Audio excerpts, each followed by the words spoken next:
با درک بلند مسئولیت و افتخار وطنداری، جوانان جسمان و روحانی سالم مملکت همسالت در دو موسم شامل ارتش ملی گردیده خدمت مادر وطن را صادقانه و سربلندانه ادا می‌نمایند. به گفته آنها این مکتب دلیری و شجاعت در برابر حمایت مرز و بوم و منفعت‌های ملی و دولتداری همچنین به جوانان درس بزرگ وطنداری آموخته آنها را برای روزگار با سعادت و فعالیت نتیجه بخش حیات گوناگون جامعه آماده می‌نماید.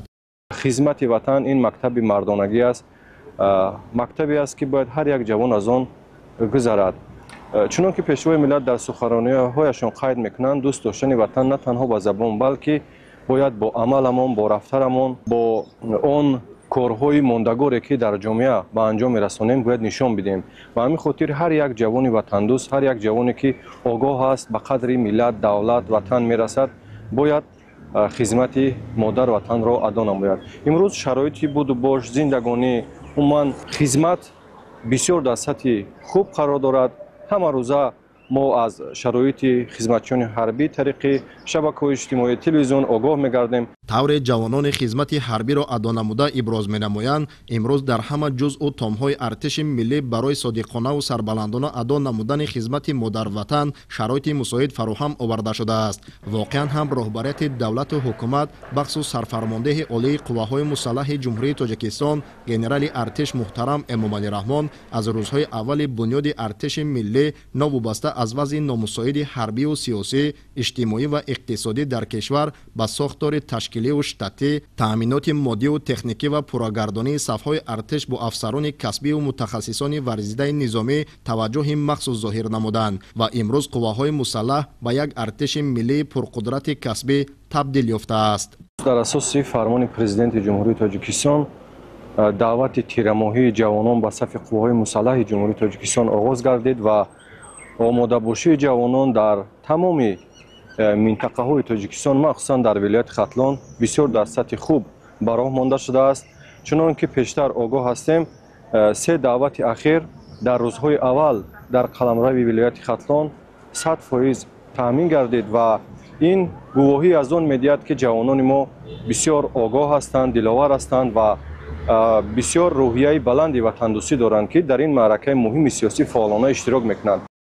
تاریخ گواه است که در همه دور و زمان مرز وطن را جوانان بهادر و قوی‌تن حمایت می‌کردند که این رسالت بزرگ را امروز فرزندان قوی اراده تاجیک در سرحد وطن عزیزمان به دوش دارند که حمایت شرفمندی و سرفرازی مردم تاجیکستان میباشد. طور جوانان شجاع و دلیری که سربلندانه خدمت مادر وطن را ادا کرده‌اند ابراز می‌نمایند که واقعا هم سرباز ارتش ملی بودن باعث افتخار است، زیرا در شرایط سازگار و مناسب در برابر حمایت مرز و بوم وطن اجدادی درس حیات، سبق مردانگی و تحمل پذیری، احترام و صمیمیت، گرامی داشت ارزش‌های ملی و دولتداری و دوستی و رفاقت را از خود می‌نماید. من زلفقارزاده بلالدین سال 2020 با خواهش خودمون با همکورسانمون به صف قوای مسلح جمهوری تاجیکستان داخل گردیم که طول یک سالی که در صف قوای مسلح جمهوری تاجیکستان خدمت وطن مادر را ادا نمودیم. این یک باعث افتخار و سرفرازی ما جوانان است. در صف کشنهای سرحدی کمیته دولتی امنیت ملی جمهوری تاجیکستان ادای خدمت وطن مادر را به جا آوردم و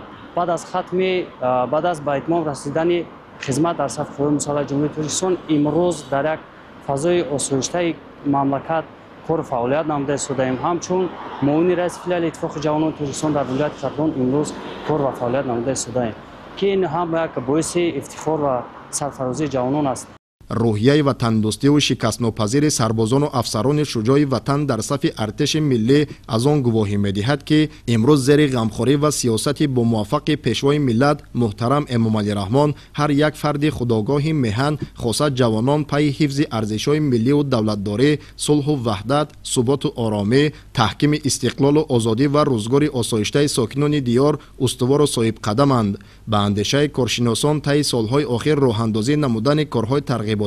توسط صحبت و واخری‌ها در بین اهالی و تشکیل اقدام‌ها به مانند بازدید جوانان سن دعوتی از قسم‌های نظامی و شناسایی از شرایط بود و باش و دیگر امکانات خدمتی سربازان و افسران برای آماده گردیدن آنها همچون سربازان آینده مساعدت کرده شده است.